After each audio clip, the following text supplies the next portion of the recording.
Oi, pessoal, tudo bem?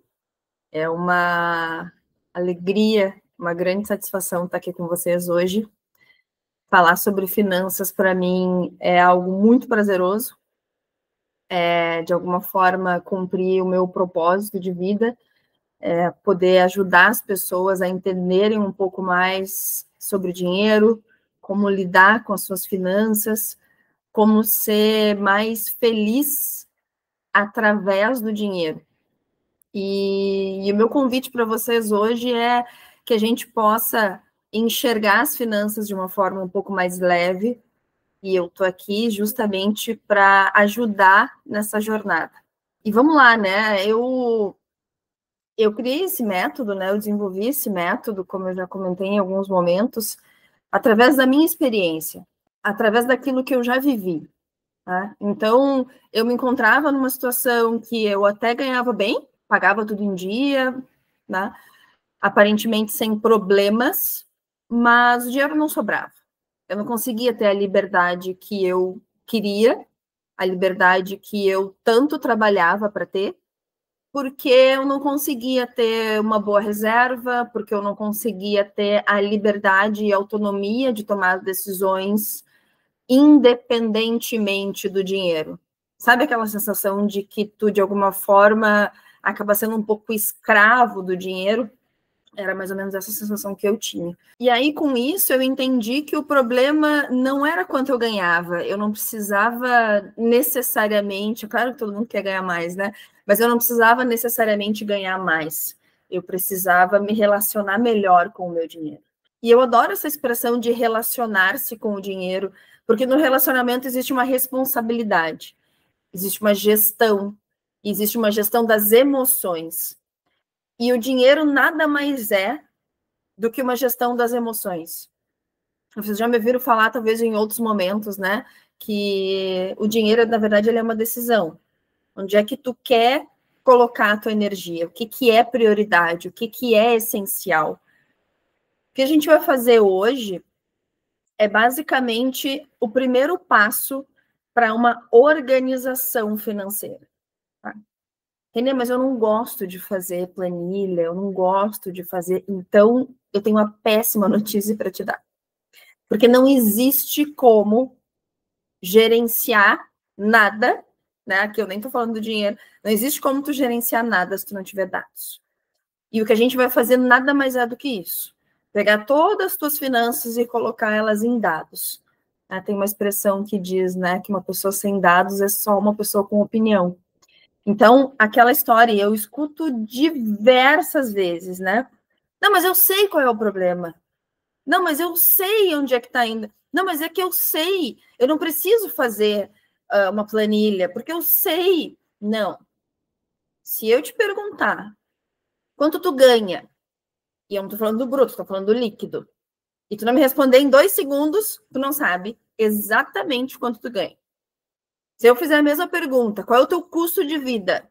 E tu não me responder em 2 segundos, tu não sabe qual é o teu custo de vida. Então, o que a gente vai fazer hoje é colocar isso em pratos limpos. Ter esse entendimento de uma forma extremamente clara de para onde está indo o teu dinheiro. E a partir disso é que a gente consegue tomar as decisões. Não tem como tu tomar as decisões hoje se tu não sabe exatamente para onde teu dinheiro está indo. E por mais que tu acha que saiba mais ou menos, não é a resposta que a gente precisa. Se tu quer realmente mudar a tua relação com o teu dinheiro, se tu quer realmente atingir tuas metas, se tu quer realmente que o dinheiro trabalhe para ti e que tu não seja escravo dele, tu precisa necessariamente cumprir essa etapa. Então, vamos lá. Vou abrir aqui a planilha para a gente dar uma olhada juntos. Então, essa daqui é a planilha que eu uso. Ela tem aqui algumas dicas na etapa inicial. Então, vamos lá, de fato, para a planilha. Essa aqui é a planilha que eu uso, tá?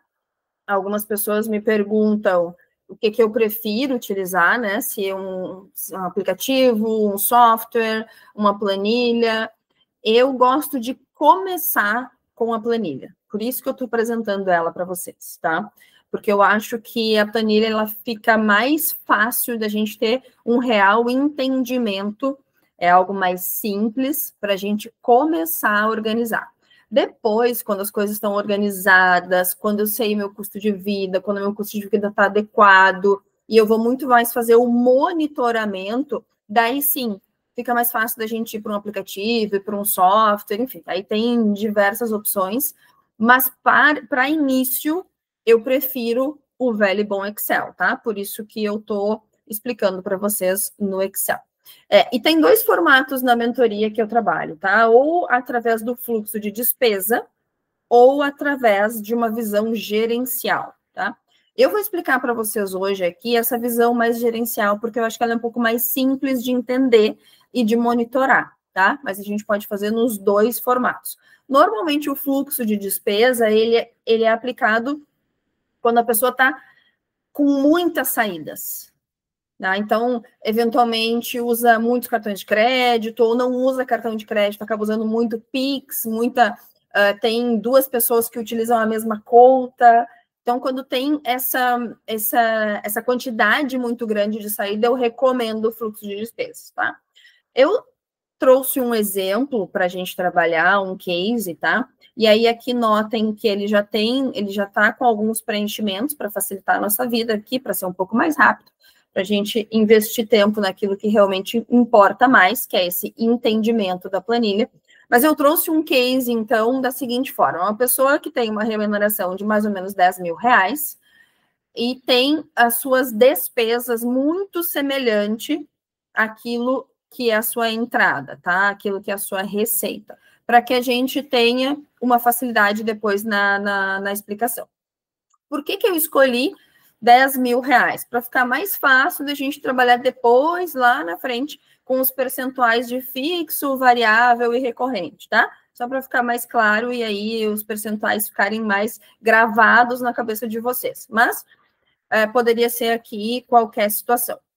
Muito importante, tá? Quando a gente começa a olhar receita, e aí aqui a gente já entra para a planilha em si, é muito importante que a gente olhe para a receita líquida. Aqui a gente não está falando de receita bruta, tá? Por mais que eu esteja trabalhando com números muito redondos, né? É humanamente impossível uma pessoa ter esta remuneração que eu trouxe o exemplo aqui, até porque, ainda mais a líquida, ela certamente não vai ser tão redonda, tá?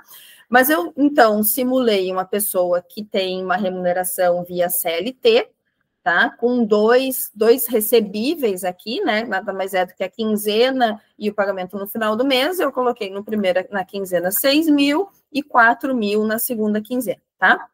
Notem que existe uma coluna aqui, que é a coluna D, que ela mostra se isto é fixo ou variável. Isso vai ser importante para nós depois, tá? Nesse momento não é, mas, obviamente, quando a gente está falando de uma remuneração CLT, esta receita ela é fixa, porque tu vai receber todos os meses, por mais que existam variações, né? Então, a gente vai, obviamente, colocar as variações depois dela ao longo do forecast, que nós vamos falar mais um pouquinho ali na frente, tá? No meu case, essa pessoa não tem outra entrada fixa, e aí eu deixo alguns exemplos, muito mais para facilitar a lembrança, e ela aqui não tem uma remuneração variável neste mês de outubro, tá?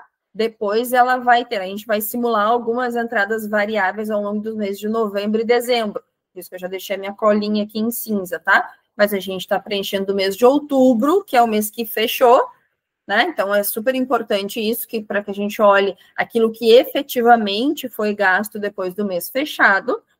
E no mês de outubro, essas são as entradas fixas que esse case aqui nosso tem, tá? Depois a gente vai passar para as despesas. Notem que eu abri aqui e existem algumas categorias pré-fixadas, muito mais para facilitar a vida de vocês. Como eu falei, para lembrar, é muito comum chegar na mentoria, a gente fazer o primeiro screening ali de tudo que a pessoa tem, e aí chega lá na segunda sessão, na terceira sessão, e brota algumas lembranças, assim, tipo, eu ainda tenho um consórcio que eu pago, ou, eu pago o gás separado da minha conta do condomínio. Então, por isso que a ideia aqui dessas categorias é muito mais para a gente ter essa lembrança e ir fazendo essas provocações, tá? Então, no meu case aqui, essa pessoa, ela paga aluguel, tá? Então, ela paga aqui R$2.000 de aluguel, e eu incluí o condomínio dentro do aluguel, por isso que aqui na linha condomínio ele está zerado, tá? Neste exemplo aqui, porque é usual, o condomínio está dentro do pagamento de aluguel, então tá aqui junto, tá? Então, essa pessoa paga R$120 de celular, ela paga R$800 de diarista, tá? Notem que aqui, ó, ali na categoria, ali no tipo da despesa, a diarista está colocado como variável, tá? Vamos lá. Essa pessoa tem R$100 de internet, R$180 de luz no mês de outubro, tá? Mais ou menos um mês que não teve muita variação, então isso vai ser importante porque depois a gente vai calcular o forecast. Aqui a gente já vai ter uma visão de que em habitação ela teve um gasto de R$3.200 no mês, tá? Passando para transporte, aqui tem algumas sugestões. Combustível, no nosso case, ela gastou R$400 e teve um gasto aqui também variável de Uber. Então, nós colocamos aqui no mês de outubro este Uber. Em alimentação, a gente identificou R$900 em delivery, R$1.600 como mercado e R$400 como restaurante. Tá? Somando ali 2.900 com alimentação no mês de outubro. Na categoria saúde, nós tivemos R$250 de gasto no plano de saúde e um gasto aqui recorrente de psicólogo de R$150. Aqui, gente, é sem julgamento, tá? Se é bom ou ruim, os valores, então é o nosso exemplo. Na categoria educação, a gente teve um gasto de R$1.300, R$100 com um curso extra que ela comprou, tá? Um curso online, por exemplo. Ela teve um gasto aqui de R$1.200 de mensalidade, tá? E aí, aqui no exemplo, eu estou trazendo uma opção como se fosse um filho, uma filha, só porque depois a gente vai usar aqui um exemplo de matrícula de gasto variável em dezembro. Entrando um pouquinho na categoria de lazer, nós tivemos R$300 de um custo recorrente de assinatura ou streaming.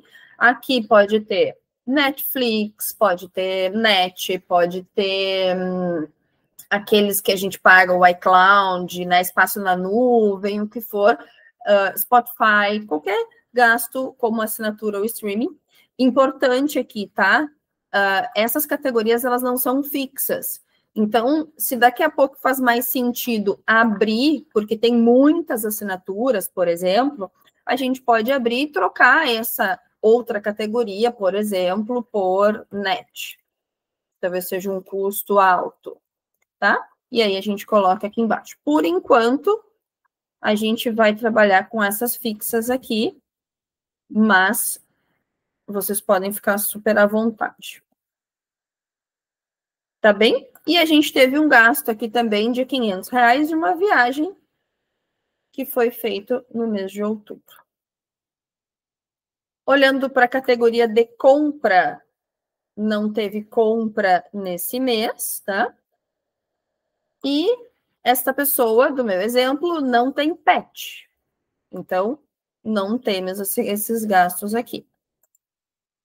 E lá em previdência privada, ela tem um pagamento de R$400 aqui em previdência privada, um gasto recorrente, totalizando, então, os 9.520 de despesa, tá?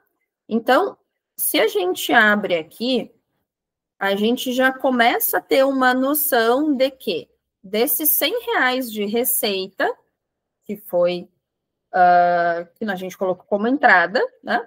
Nós tivemos 9.520 de despesas, sendo elas 3.850 de despesas fixas, 2.450 de despesa recorrente e 3.220 de despesas variáveis. Onde é que a gente vai encontrar isso? A gente vai encontrar aqui no nosso dashboard, tá? Ele vai mostrar um pouquinho mais abaixo aqui essa classificação em percentual, tá bom? Então, 45% está aqui em despesas fixas, 26% em despesa recorrente e 30% em despesas variáveis. E aqui vai a primeira dica, tá? Isso é bem importante. Eu normalmente separo nesse formato, porque quando a gente tem objetivos de curto prazo, é muito mais fácil a gente mexer nas despesas variáveis, entrando um pouquinho nas recorrentes, tá? Depois a gente vai entrar ali nos exemplos e eu vou deixar mais claro para vocês. Mas então, por exemplo, se eu tenho uma dívida de cartão de crédito, por exemplo, se eu tenho um objetivo de pagar o IPTU adiantado, fazer a festa de aniversário do meu filho e da minha filha, então uma viagem, um objetivo de curto prazo, ele normalmente exige que a gente mexa nas despesas variáveis, tá? É mais fácil de mexer, a gente consegue fazer essa gestão de uma maneira mais ágil, tá? Quando a gente tem objetivos de médio prazo, é comum que a gente mexa nas despesas recorrentes, entrando um pouquinho nas fixas. E quando a gente tem de longo prazo, nas despesas fixas, tá? O que eu estou querendo dizer com isso? A gente tem aquela máxima, tá? Aquela certa brincadeira, né? Que é sobre cortar o cafezinho, né? Cortar o cafezinho nada mais é do que mexer numa despesa variável. Hoje em dia, a gente atualizaria essa piada, vamos dizer assim, ou essa máxima com eliminar um streaming, tá mais atual, eliminar um delivery. Podem ter certeza que hoje, no dia a dia, eu vejo muito mais gastos, né? Onde o dinheiro normalmente escoa, sem a gente perceber, é em streaming, delivery e Uber, tá? Mas, enfim. Então, é muito mais fácil a gente mexer ali no cortar o cafezinho, do que a gente mexer naquilo que eventualmente é mais recorrente ou fixo. Por que mexer no que é recorrente eventualmente é mais difícil? Porque dói mais. Nos exemplos aqui, vou deixar mais claro isso. Mas quando a gente mexe no que é recorrente, a gente começa a abrir mão de algumas coisas e fazer algumas escolhas. Ah, Renê, mas o variável ele também não tem escolha? Claro que tem, mas são escolhas mais fáceis de fazer. Aí, se eu te disser assim, tu chegou num gasto, quer ver? Vamos voltar no exemplo aqui para a gente tangibilizar aqui com o nosso case, tá? Então, nesse exemplo aqui, obviamente, a gente tem um problema, né? Porque nós não temos sobra.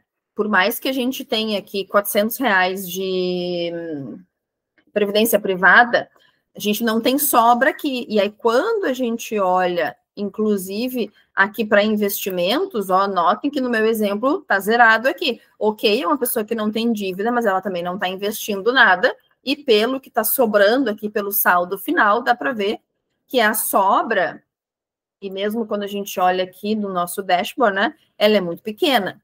Então, como eu sempre falo, né, o movimento ideal seria nós termos no máximo 50% aqui entre fixo e recorrente, né?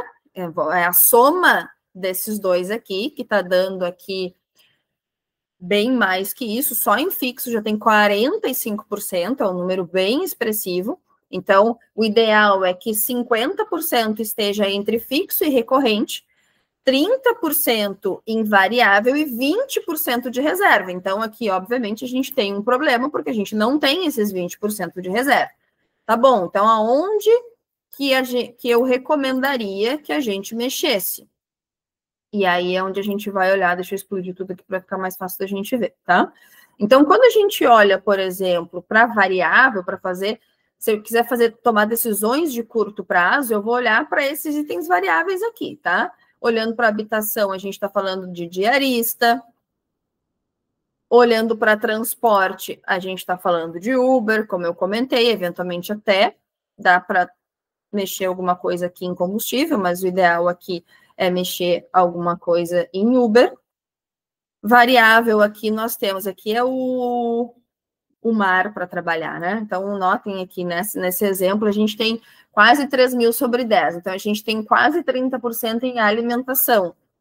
que é um número bem expressivo, tá? Hoje em dia, enfim, pela própria situação que a gente está vivendo, né, dos juros, né, a própria inflação, a gente tem um custo cada vez mais alto de alimentação, né? E a alimentação, ela é um custo que literalmente some, né? Então, se a gente não fizer uma boa gestão da alimentação, é muito fácil de escorrer dinheiro por aqui, tá? E aí aqui tem sempre uma pergunta, né? Renê, mercado é fixo? É o custo de mercado, supermercado, ele é um custo fixo? Na literatura, ele é um custo fixo, tá? Por que aqui eu classifico ele como recorrente? Porque, em tese, o fixo do mercado, ele é o arroz, o feijão, a famosa cesta básica, né? Só que a gente sabe que muito pouco do que a gente gasta no mercado é literalmente a cesta básica, né? Alguns, mais de um até mentoriado que fizeram isso e me relataram que fez sentido, tá? Foi no supermercado, fez toda a compra a mínimo, tá? A nível cesta básica. E fez o pagamento. Em uma ida no mercado. E aí, depois, em outra ida, ou conta separada, aquilo que é supérfluo. E isso apavora qualquer um, tá? Existem decisões que podem ser tomadas aqui também dentro de mercado. É isso que eu quero deixar claro para vocês. É fácil a gente olhar e dizer assim, não, mas isso aqui é mercado. Eu preciso comer. Mas existem decisões. Essa é a provocação que eu quero deixar para vocês, tá? E aí, aqui, obviamente, né, comer fora ou iFood é uma torneira muito clara, muito fácil de mexer, né? Porque são decisões muito simples. E notem que aqui, só aqui a gente tem R$1.300, né, para trabalhar. Ah, Renê, mas você está dizendo que eu não posso sair para jantar, que eu não posso eventualmente me dar o luxo de pedir uma comida, enfim.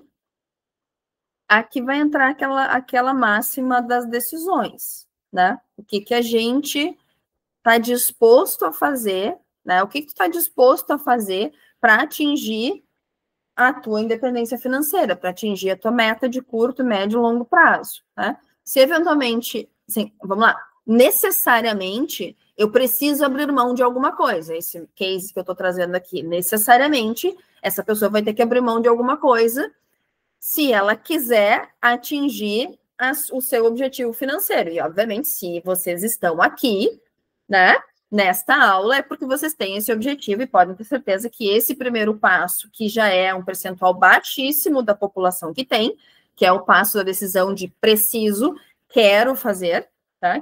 Que foi a decisão que vocês tomaram, só o fato de estarem aqui assistindo essa aula, alguma coisa a gente vai ter que ajustar. Então, na ação, a gente vai ter que fazer escolhas, tá?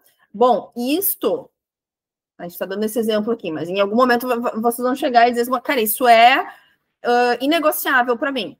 Beleza.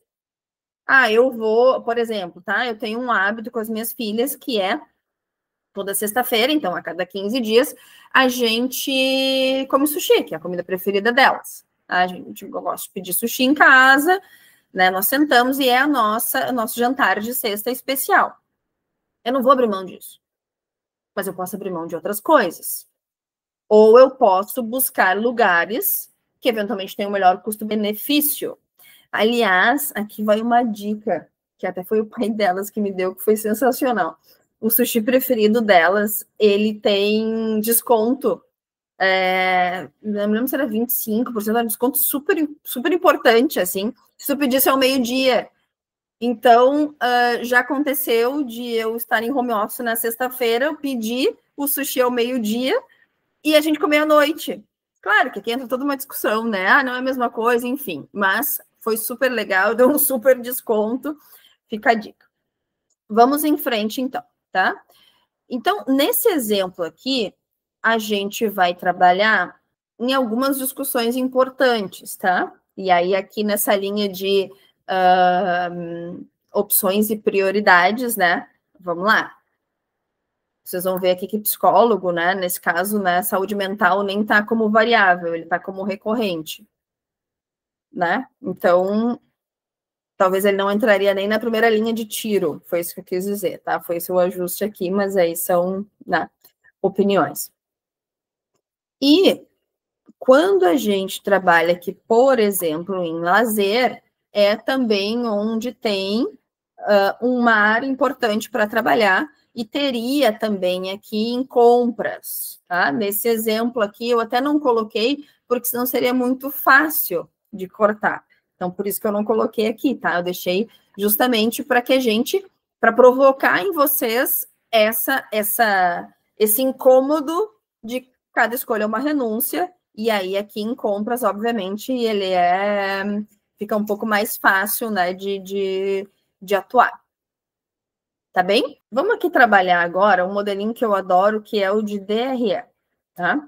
Por que eu quis trazer esse modelo anual aqui para vocês, tá? Eu gosto bastante de trabalhar nesse modelo, porque ele dá essa visão, como eu comentei no início, de bate-pronto, de saber qual é o teu custo de vida no ano, quanto é que tu ganhou esse ano, sabe? Essa visão, até porque existem aquelas entradas variáveis, 13º, PPR, e as próprias saídas, né? IPTU, IPVA, matrícula, essas que são recorrentes, mas que seguro do carro, que a gente sabe que precisa, no fundo, né, no final das contas, diluir, porque, né, se que a gente deveria fazer, pegar o IPTU, que tu paga uma vez por ano, e diluir ele em 12 meses ao longo do ano, para que a gente tivesse a noção daquele custo mensal. Esse, né, tem algumas frentes aí que batem que esse, em tese, é o ideal para tu chegar no teu custo de vida mensal mais exato. Né? Eu, às vezes, não vou tanto nesse detalhe, mas, né, também é importante de fazer. Então, quando a gente está falando de custo gerencial, a gente necessariamente precisa explodir para o custo total do ano e uma previsão dos próximos meses, tá? Para que a gente chegue lá no famoso forecast, para que a gente tenha essa visão de qual é o meu potencial de economia ao longo desse ano. No final das contas, é isso que a gente quer. A resposta que eu preciso ter no final da segunda sessão, a resposta que a gente precisa ter é qual é o teu potencial anual de economia, para que a gente consiga, com isso, ter uma previsão, ter uma previsibilidade frente às tuas metas, frente àquela meta que tu estabeleceu, tá? Então, vamos lá. Só para simular, a gente vai dizer, obviamente, isso não é uma verdade, mas a gente vai dizer que esta remuneração ela foi fixa ao longo, foi igual, né? Foi exatamente a mesma ao longo de todos os meses. O que, obviamente, não está correto, mas só para a gente não perder tempo com isso.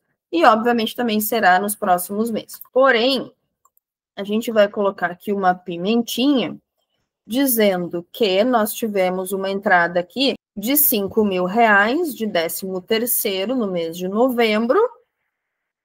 Vamos colocar que recebeu inteiro aqui, que não teve adiantamento, tá? 10 mil só para fazer a conta. E que no mês de dezembro, a pessoa recebeu um valor aqui de R$ 3.500 de férias, tá? Porque tem férias previstas para dezembro. Então, já atualizou aqui as receitas, tá? Lá em despesa, a gente vai colocar que no mês de dezembro vai ter um gasto, por hipótese, de R$ 2.000 de IPTU, vai ter um outro gasto aqui de R$ 550 de material escolar e tal, e R$ 950 de matrícula. Todo mundo sabe, quem tem filho, do que eu estou falando, infelizmente, né? Aqui eu tô, às vezes é janeiro, dezembro, eu estou simulando aqui dezembro só para a gente fechar o ano, tá? Em novembro vai ter lá uma comemoração importante, a gente já vai deixar reservado aqui, opa, vamos botar aqui, R$ 3.000, porque esta é a festa de aniversário do filho, da filha, e lá em viagens, como vão sair de férias, a gente vai deixar aqui um valor para esta viagem, tá bem? Vamos deixar aqui um valor de compras, porque afinal de contas é aniversário do filho e da filha, e nós vamos deixar aqui um valor de presentes, porque é Natal.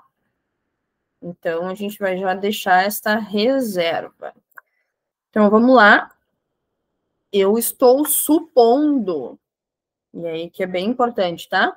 Que os gastos que aconteceram no mês de outubro, eles são mais ou menos os que aconteceram nos meses anteriores, inclusive variável, tá? Mas é só para fazer o exemplo.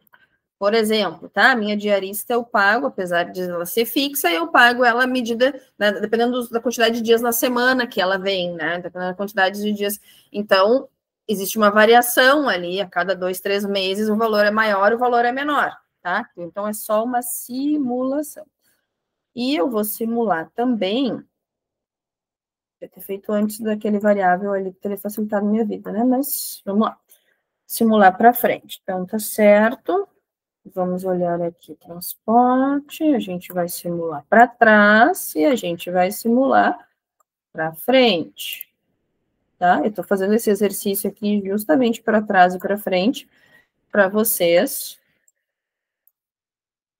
para ser bem didático, tá? A gente vai trazer ele fixo para trás e nós vamos colocar aqui 1.200, né? Igual 1.200 mais. Fechou. Então, nesse mês que ela paga matrícula e mensalidade, o valor vai ser maior. Esse cara aqui a gente vai para lá. Opa, nesse caso aqui, a gente vai tirar esse gasto aqui de viagem, que claramente é um variável, tá? Quem compra não teve. Esse cara aqui, ele é tanto para trás quanto para frente. Deixa eu ver se tem mais algum variável aqui que a gente não colocaria. Aqui, obviamente, esses de alimentação, né? Mas eu vou deixar só para a gente fazer a conta bem. E aqui a gente manteve uma média, mesmo sendo variável, é mais ou menos que essa pessoa gasta. A gente vai ter essa conversa sobre carro e Uber em algum momento, tá? Tá bem? Então, aqui ficou todas as entradas. Aqui tem alguns indicadores que eu monitoro, tá? A despesa sobre a receita é um deles. Para que a gente tenha, e aqui depois tem outros abertos, tá? Mas esse aqui, a gente vai usar ele um pouquinho mais na frente, tá?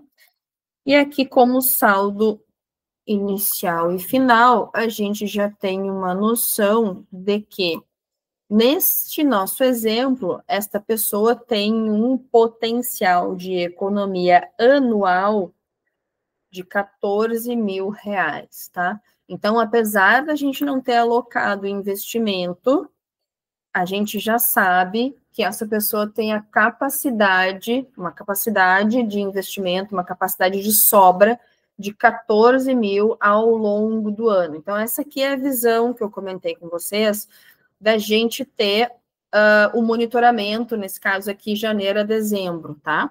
Porque a gente consegue ter essa visão de potencial de economia ao longo do ano. Renê, eu vou começar a fazer o meu acompanhamento agora, então eu não quero fazer essa visão janeiro a dezembro, eu quero já fazer uma visão outubro em diante. Bom, então a gente pode tranquilamente aqui mudar o primeiro mês, trazer para outubro, né, e ajustar aqui, depois os demais meses e fazer esse monitoramento de 12 meses sem ser o ano fechado, tá? Aqui é opção. Mas eu vou manter assim para que a gente tenha. Ó, tá aqui já deu o tempo de atualização, ele já atualizou aqui certinho e já mostra aqui o saldo de 14.000, assim como atualizado, que obviamente, como eu simulei valores iguais, o valor para trás está igual, mas os outros meses aqui já está com essa variação. E aí, o mais importante, né? Quando a gente fala da visão de forecast, ela é necessariamente para que a gente trabalhe o planejado executado, tá? Então, só faz sentido eu fazer essa visão de forecast se eu... Então, só faz sentido eu fazer essa visão de forecast se eu ajustar mensalmente, quando fecha o mês, aquilo que eu planejei versus que eu executei. Então, mês de outubro está fechado, eu vou abrir o mês de novembro lá em... quando tiver todas as minhas entradas, e aí é legal não esperar o mês fechar, mas fazer daqui a pouco a cada 15 dias. É legal fazer esse monitoramento também, porque às vezes fica um pouco mais longo, fica difícil. Quando chegar lá em novembro, eu vou entender, bom, eu paguei efetivamente R$200, R$2.000 de aluguel. Ah, não, nesse mês aqui de outubro, eu acabei pagando 220 porque eu aluguei o salão. Então, esse mês eu tive um gasto maior. Legal, atualizo aqui porque a gente quer o gasto real. A gente não quer uma planilha que não seja real, né, gente?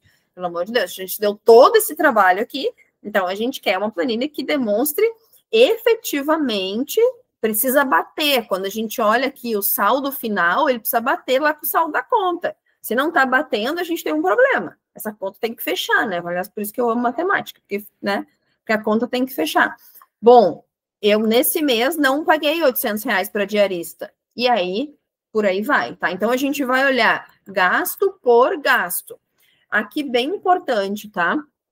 Como vocês sabem, eu acredito bastante no cartão de crédito como aliado, tá? Vou falar de novo, não é uma pegadinha. Eu acredito no cartão de crédito como variável, porque é um dos primeiros pilares que sustentam toda a minha mentoria é o controle mental sobre o dinheiro. Então, se eu tenho controle mental sobre o dinheiro, eu consigo trabalhar o cartão de crédito para que ele me ajude nas minhas finanças, né? Se eu não tenho controle sobre o dinheiro, lá na minha etapa zero, eu estou com dívida, eu não conheço nada das minhas entradas, das minhas saídas, se a coisa está caótica, obviamente eu vou te dizer, né? Esquece o cartão de crédito, para de usar, cancela o limite. Mas a gente já está falando, né? Vocês são pessoas instruídas, educadas financeiramente, então eu entendo que vocês já estão numa posição de ter o controle sobre o seu cartão de crédito, tá? Renê, é bom ter 3 cartões de crédito? Não, porque aí tu não tem controle. Então, chegando aqui, tenho 3 cartões, beleza, escolhe um que faça mais sentido para ti, que seja mais fácil de gerenciar e de acompanhar, consegue dar conta, enfim, tem uma pontuação de milhagem importante, não importa. Escolhe um que tu tem um bom limite, elimina os outros 2. Cartão de supermercado, isso é bom ou ruim? É bom para tu ter um controle legal do super, tá? Mas eu sempre vou preferir não ter muitos controles para fazer, tá? Essa sempre vai ser a minha opinião, mas aí tem as suas especificidades. Legal, escolhi um cartão de crédito, já falei para vocês. Cuidar o limite, o ideal é ele não ser ali mais da metade da tua renda líquida. Aqui a gente estaria falando de alguma coisa na faixa de R$5.000 de limite, porque ele vai te dar uma certa reserva de emergência, mas ao mesmo tempo não vai te dar aquela ilusão de renda extra, né? De novo, cartão de crédito não é renda extra, cartão de crédito é dívida parcelada. Tá? Então, o cartão de crédito é um lugar legal de tu trabalhar o teu dinheiro, desde que todo mês tu pague 100% da fatura. Sem negociação. Não existe negociação nisso aqui. Ninguém vai conseguir negociar comigo sobre isso. Então, todo mês tu paga 100% da fatura. E aí, colocar as coisas no cartão de crédito te ajuda, porque na hora de fazer o entendimento do teu controle, do teu fluxo de despesas, né, que nada mais é do que isso aqui, tudo que está saindo da tua conta, tu consegue baixar lá a fatura do cartão, explodir ela, né, a gente já consegue baixar do Excel, explode ela, cria uma aba nova aqui para explodir ela, tudo certo, e separar tudo aquilo que é, por exemplo, a alimentação. Muitas vezes essa parte de alimentação aqui, ela vem bem quebrada no cartão de crédito, né? Então, tu junta ali, isso aqui é delivery, isso aqui é restaurante, faz um filtrinho simples ali, para depois trazer para cá já resumido, tá? Então, isso aqui é bem importante, tá? Não adianta colocar uma linha lá escrito cartão de crédito. Não adianta. A gente vai fazer um monitoramento, aqui, por exemplo, nesse que está fechado aqui. Deixa eu abrir aqui. Ó, eu gosto de fazer um monitoramento do cartão de crédito, tá? Que é para ter uma noção e daí tu conseguir bater na fatura, porque a gente vai deixar ali, por exemplo, eu vou deixar setado alimentação, R$900 de delivery. Vamos dar um exemplo aqui real, tá? Então, lá em novembro, eu quero reduzir o meu custo fixo. Então, eu vou deixar setado em R$400 aqui de alimentação fora, de delivery, desculpa, né? De pedir em casa. E eu vou dizer que em novembro a gente não vai ter esse gasto aqui, tá? Então, não adianta tu ter uma linha lá fixa, só cartão de crédito, se não tiver aberta, assim, para entender o que compõe esse custo do cartão de crédito. Mas se tu quiser monitorar de dizer, bom, se eu deixar reservado R$400 para delivery, então o meu custo da minha fatura vai ser Y. Isso dá para a gente fazer. E aí a gente monitora lá o custo total da fatura. Mas não adianta só monitorar ele sem colocar aberto assim, porque senão tu não tem uma noção real do teu custo de vida, tá? E aí, pessoal, legal, né? Chegamos naquela visão de quanto eu ganho, para onde está indo o meu dinheiro. A gente viu aqui que a gente tem um gasto fixo e recorrente muito alto, que é muito provavelmente ali que a gente vai ter que mexer para mudar essa realidade do case aqui. E aí muita gente pergunta, legal, é isso? Essa é a planilha é o fim? Não, ela é o início de tudo, como eu comentei. Ela é o princípio, é o que vai fazer a gente entender exatamente o que precisa ser feito. E a partir daí, é claro que na mentoria eu vou te ajudar a tomar as decisões, tá? Talvez pela experiência, que eu já venho trabalhando aí há mais de 4 anos nisso, eu vou conseguir te dizer, né? Hoje em dia, quando eu bato o olho, eu consigo facilmente direcionar, olha, esse custo aqui, isso aqui, a gente vai tomar essa decisão, e aí dali vai sair uma lista de opções, de ideias, e te conhecendo muito bem quais são as opções que para ti se adequam mais à tua realidade, aos teus gostos, aquilo que tu dá valor, né? Aos teus valores, à tua essência. Então, com isso, a gente vai tomar decisões um pouco mais leves, um pouco mais conscientes, né? Eu costumo dizer que não tem outra forma da gente viver leve se não for tomando decisões conscientes, né? Tá tudo bem eu saber que eu preciso abrir mão de algumas coisas, mas quando eu abro mão sabendo a que, em detrimento de que eu estou fazendo isso, fica muito mais fácil. Então, eu não estou, por exemplo, saindo de um apartamento que é muito grande para mim e tem um custo fixo muito alto, e indo para um apartamento menor e, de alguma forma, me diminuindo ou recuando na minha vida. Eu estou fazendo isso para ter a minha liberdade financeira em 24 meses, por exemplo, para eu ter a tranquilidade de fazer uma viagem por ano com as minhas filhas, sem precisar abrir mão de muita coisa. Então, quando eu tomo a decisão baseado naquilo que eu vou ter e não naquilo que eu estou deixando de ter, é isso que faz as coisas ficarem mais leves. Então, vocês já me ouviram falar muitas vezes, não é sobre abrir mão, é sobre o que eu conquisto a partir do momento que eu deixei de gastar aquilo que não é essencial para mim. Então, voltando aqui, a gente fez já o forecast para o resto do ano e tem, vamos olhar aqui no nosso dashboard,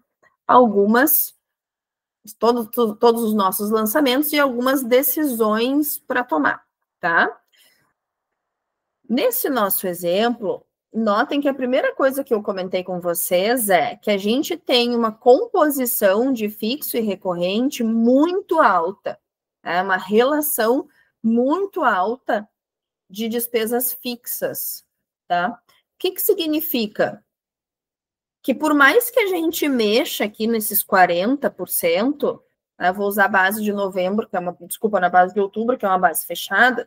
Por mais que a gente mexa nesses 30% aqui de despesas variáveis, e lembra, né? 50, 30 e 20. Então, 30% de despesas variáveis é mais ou menos ok, desde que eu tenha até 50% de fixo e recorrente e 20% de reserva. Então, não seria um grande problema esses 30 aqui, se o meu gasto fixo, se o meu custo de vida não fosse tão alto. Nesse nosso exemplo, o custo de vida desta pessoa, ele está em R$ 6.300. Então, 6.300 sobre 10 é um custo fixo muito alto.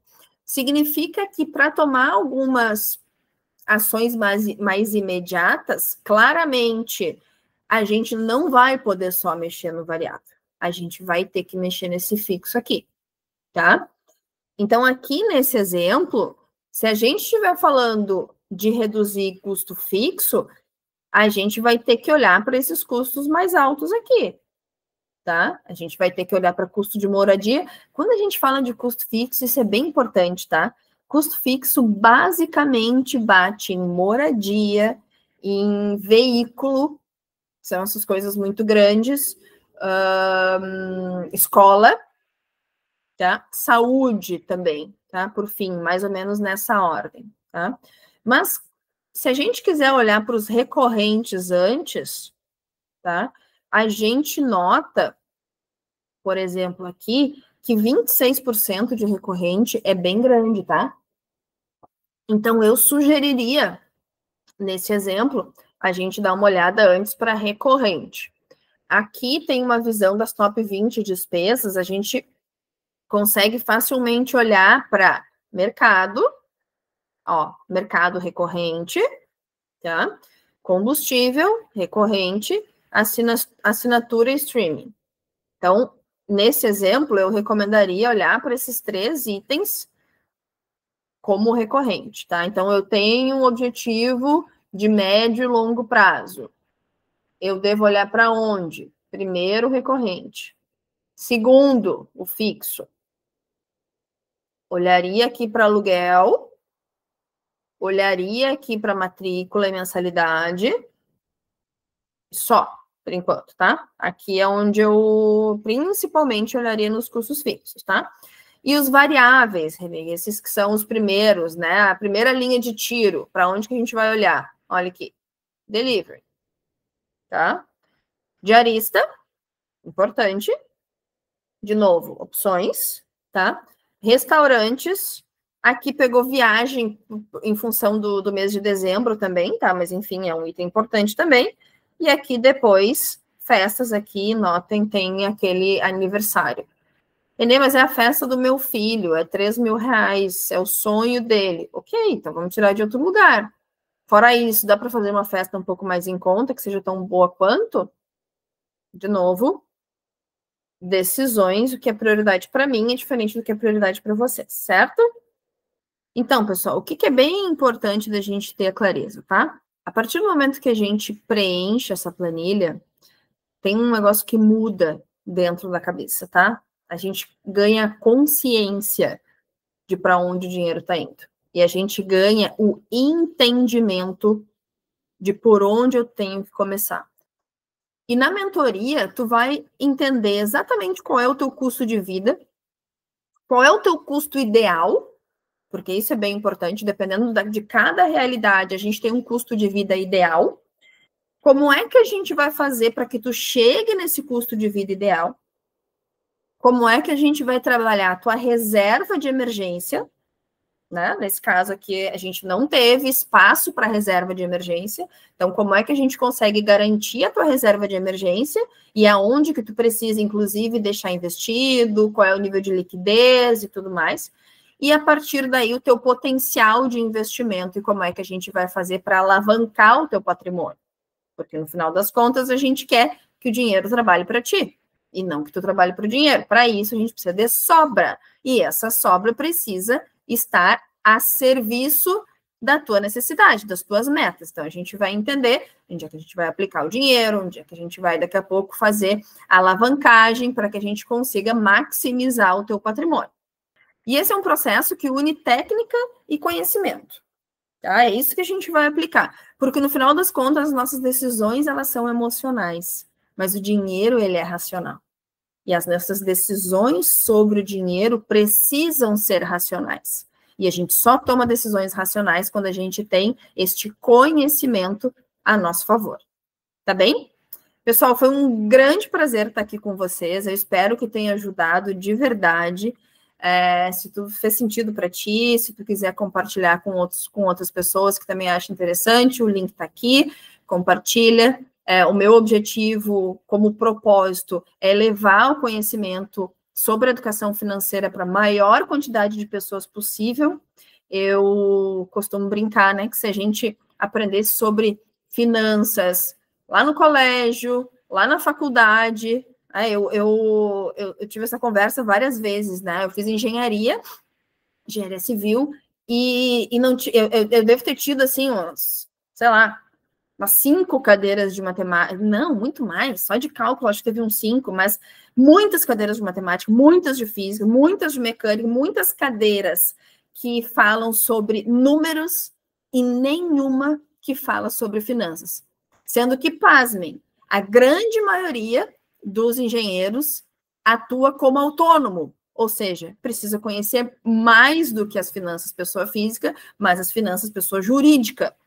E a gente não tem absolutamente nenhum conhecimento sobre isso. Então, o meu grande objetivo, o meu grande propósito é levar esse conhecimento para que a gente consiga ter uma sociedade mais leve, ter uma sociedade mais empoderada das suas decisões, porque a partir do momento que eu tenho as minhas finanças sob controle, eu tenho uma boa reserva, eu tenho um bom investimento, eu tenho uma boa tranquilidade financeira, as minhas decisões, elas deixam de ser desgovernadas, parênteses, olha tudo que aconteceu na pandemia, né?